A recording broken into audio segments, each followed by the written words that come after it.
Situado no litoral norte do Maranhão, integrando a região metropolitana de São Luís, o município de Alcântara é complexo, fascinante e desvela verdadeiras preciosidades do patrimônio cultural brasileiro, singrando em um mistifório singular que compõe história, arquitetura, manifestações culturais provenientes de suas raízes étnicas e religiosas, além de uma natureza de tirar o fôlego. No início, antes do advento dos europeus, a região de Alcântara foi ocupada por diferentes povos indígenas. Antes de Alcântara ser uma cidade, tudo isso aqui era uma aldeia de índio. Os primeiros habitantes de Alcântara foram os índios tupinambás, que não eram canibais. Os primeiros invasores do Maranhão não foram os franceses, foram os holandeses. Chegaram aqui dia 3 de setembro de 1612. Dia 8 de setembro de 1612 chegou os franceses em São Luís do Maranhão, que foi Daniel de Latouça e Lavardière. Só que ficaram pouco tempo, de 1612 a 1615. Por último chegou aqui os portugueses, os Jerônimo de Albuquerque. A chegada dos portugueses significou a derrocada dos índios, que, perdendo a proteção oferecida pelos franceses, tornaram-se vítimas constantes de assassinatos, comércio e escravidão. Em 1615, estrategicamente localizados em Alcântara, os portugueses planificaram-se para tomar São Luís. Então dominaram o Maranhão, expulsaram todos os dois grupos, os holandeses e os franceses, dominaram. Então como eles chegaram, por exemplo, em São Luís, viram que São Luís estava dentro de uma ilha, toda cercada, de rio Garapé, de manguezal, não tinha como plantar nada, nem construir, e daí voltaram para Alcântara, que é o continente, começou a primeira construção, aí chegou todos os barões portugueses, né? Aí começou a construção e plantação de cana-de-açúcar, algodão, batidador e sal grosso, né? E a cidade começou a crescer. Prosperando progressivamente, Alcântara vai se destacando na economia maranhense brasileira. Em 1682, com a fundação da Companhia de Comércio do Maranhão, deu-se início à estruturação das fazendas do município, que atingiram o auge a partir de 1755, data da criação da Companhia Geral de Comércio do Grão-Pará e Maranhão. Açúcar, sal, arroz, cachaça, gado, milho, farinha e algodão eram os principais produtos da região. Muito desse algodão foi exportado para o mercado inglês, em plena Revolução Industrial. Tanto o progresso financeiro criou uma verdadeira aristocracia em Alcântara. Sem dúvidas, o que muito contribuiu para o seu enriquecimento durante esse período foi o elevado número de escravos africanos que desembarcou no local, a fim de suprir a crescente demanda de mão de obra da cidade, que aumentou ainda mais após a proibição de se escravizar os índios.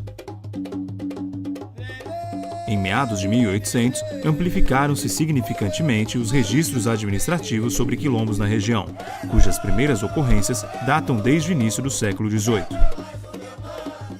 No final do século XIX, Alcântara emergiu em um abrupto declínio econômico, para nunca mais se recuperar. Abolição dos escravos, evolução de técnicas agrícolas e exploração excessiva do solo foram algumas das causas de sua reversão. Já São Luís cresceu depois da decadência de Alcântara, que foi em 1886. Já 2 anos antes de 1888, os escravos a ser libertados, o povo que tinha dinheiro, que eram os barões, eles se deslocaram até São Luís, quer dizer, deixaram tudo abandonado, suas casas, comércios, fazendas, engenhos, quer dizer, foram para São Luís, já construíram aquele centro histórico, São Luís cresceu e Alcântara parou no tempo. O povo que tinha dinheiro, que eram os barões, foram embora para São Luís, que tinha mão de obra, que eram os escravos, ficaram. A magnificência e prosperidade econômica, granjeadas ao longo dos anos de exploração da terra e do trabalho escravo, deixaram como herança casarões, sobrados, pelourinho e igrejas. Saques, a ação do tempo e o total descaso das autoridades pelas construções significaram uma grande perda para o patrimônio histórico da cidade. Em 22 de dezembro de 1948, Alcântara foi tombada pelo IPHAN como cidade monumento nacional. Inúmeras ruínas também fizeram-se presentes após o desmonte e o abandono das fazendas por parte de seus senhores. Essa situação propiciou a formação de uma vasta rede social, com mais de 200 de povoados erigidos sobre esses escombros. As articulações entre os ex-escravos das antigas fazendas e os quilombolas tornaram-se mais orgânicas e consolidadas, sendo quase impossível distingui-los com exatidão. A partir de então, prevalece em Alcântara um sistema econômico de pequenos produtores agrícolas que se relacionam por formas de ajuda mútua e reciprocidade positiva entre diferentes grupos familiares. Estes se organizam em torno do uso comum dos recursos naturais e dos mencionados portos, os quais proporcionam condições para a comercialização de produtos agrícolas e extrativos. Os recursos naturais aproximam os denominados índios, pretos e caboclos. A etnicidade interatua com a maneira de produzir, de agir segundo uma temporalidade própria, de delimitar grupos sociais interagindo com outros e estabelecendo os rudimentos de uma ação coletiva.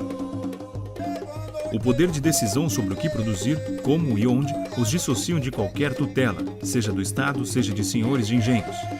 O trabalho por conta própria não consistia numa prática desconhecida daqueles ex-escravos, uma vez que eram autorizados enquanto subordinados a trabalharem para si e para o sustento de suas famílias.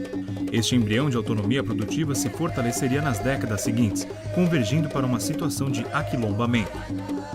A autossuficiência abarcou também os índios, que ao longo dos anos construíram sua própria autoridade independente de tutelas. Essa dinâmica de estabilização e emancipação resultou por consolidar uma identidade própria e por favorecer uma delimitação bastante sólida das territorialidades específicas, quais sejam terras de santo, terras de caboclos e terras de preto, de acordo com a forma de desagregação de cada uma das fazendas, seja de algodão ou de cana-de-açúcar, seja de sesmeiros ou de ordens religiosas. São essas delimitações que vigem hoje, passados 2 séculos. Caído no esquecimento durante muito tempo, no início da década de 80, o município de Alcântara foi escolhido para abrigar o novo e principal complexo espacial do Brasil, o Centro de Lançamento de Alcântara, ou CLA. Poucos são os lugares que possuem todas as condições requeridas para a implantação de um centro de lançamento de grande porte, onde se desenvolvem operações de alto risco. No caso do CLA, somente sua posição geográfica já é uma condição extremamente diferenciada. Localizado a 2 graus e 18 minutos ao sul da linha do Equador, é considerado um dos melhores pontos do mundo para lançar satélites e foguetes. Os lançamentos realizados na proximidade da linha do Equador contam com o ganho de energia relativo à velocidade tangencial proporcionada pela rotação da Terra, com o chamado efeito catapulta, o que proporciona uma minimização de até 30% do custo, ou acréscimo de 30% no peso da carga transportada. A essa grande vantagem somam-se ainda proximidade ao mar garantindo maior segurança nas operações, clima favorável, estabilidade geológica do território brasileiro, entre outras. A tecnologia espacial tornou-se extremamente importante à vida cotidiana de todas as nações, oferecendo cada vez mais produtos e serviços. Os satélites de observação da Terra, meteorologia e telecomunicações são essenciais para o Estado brasileiro cumprir seu dever de monitorar seus 13 milhões de quilômetros quadrados. Hoje, para realizar suas atividades ligadas ao espaço, o Brasil deve submeter-se aos serviços de empresas privadas e estrangeiras. O país deve superar essa dependência, garantindo recursos próprios e eficazes para maior apreensão e segurança do território nacional. O setor espacial também promete impulsionar a economia brasileira, tanto no mercado interno quanto no externo, que já movimenta mais de 280 bilhões de dólares ao ano. Nós concluímos essa missão do nosso VLS com sucesso. Nós vamos ter o nosso satélite nacional, que é o nosso primeiro satélite brasileiro, e também vamos ter sinal digital próprio. Hoje no Brasil nós pagamos o sinal digital muito caro. Okay? Se nós concluirmos essa missão com sucesso, nós vamos ter nosso próprio sinal digital e podemos até vender sinal digital para outros países que não têm a tecnologia.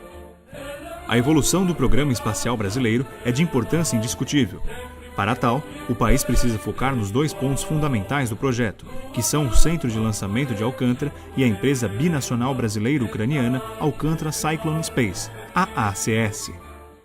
Em 1980, o então governador do Maranhão, João Castelo, assinou um decreto estadual de desapropriação que garantia ao Ministério da Aeronáutica uma área de 52 mil hectares, destinada à instalação da base espacial. A partir de então, Alcântara passaria a ser palco de um grande conflito, fundamentado pela impossibilidade de ocuparem o mesmo espaço um projeto de tecnologia aeroespacial internacional e diversas famílias tradicionais plenas de peculiaridades, caracterizadas como comunidades remanescentes de quilombos.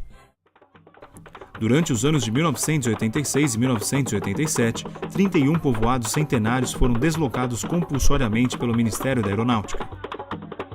Os povoados atingidos foram divididos em 7 agrovilas, os conjuntos habitacionais construídos pelo CLA. Em alguns casos, foram reunidas diferentes comunidades no mesmo local.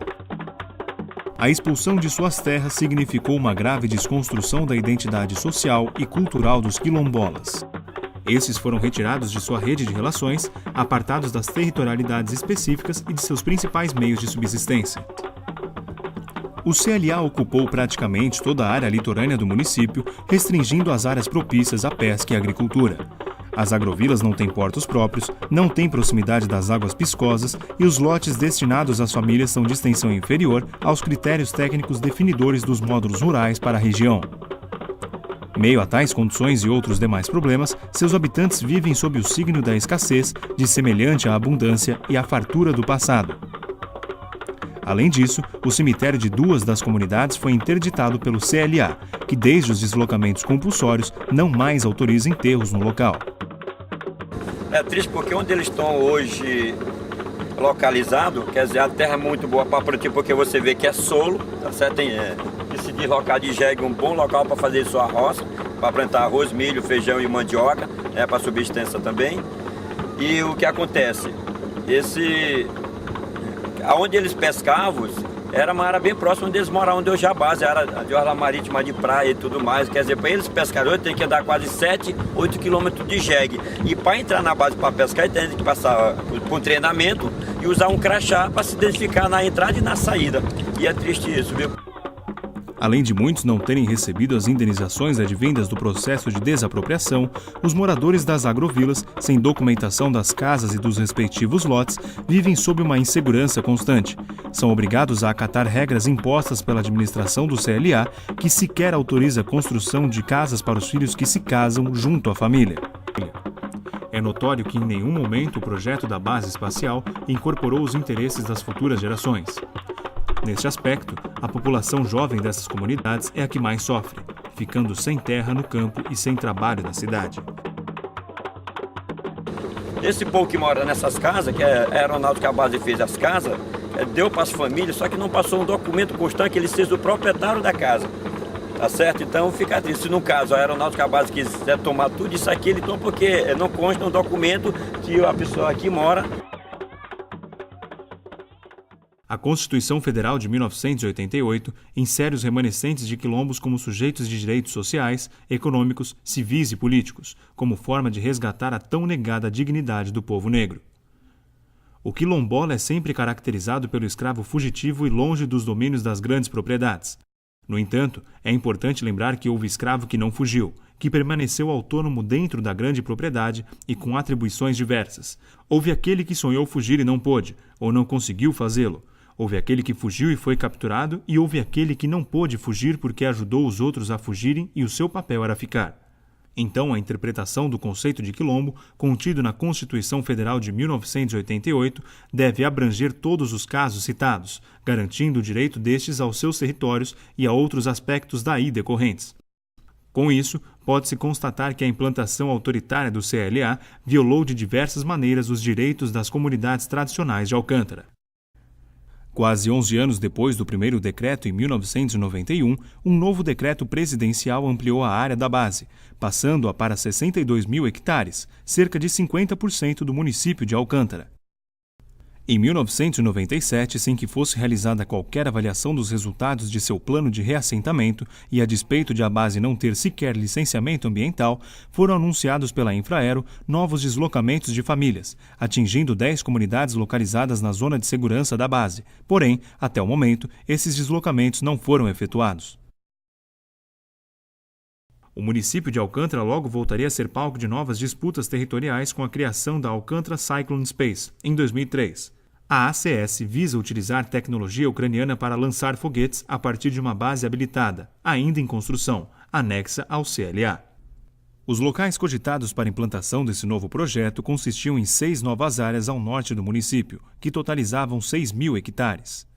Esses planos não foram adiante. O INCRA acabou com a intenção do governo de expandir o programa espacial em outras partes de Alcântara, ao apresentar uma determinação judicial que garantia aos remanescentes de quilombo a posse de quase toda a península.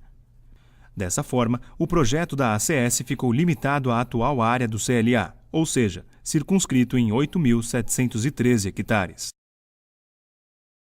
Como resultado da política de implantação autoritária de projetos, dos quais a implantação do CLA é simbólico, o que resultou para Alcântara e sua população? Com certeza, não foi o desenvolvimento.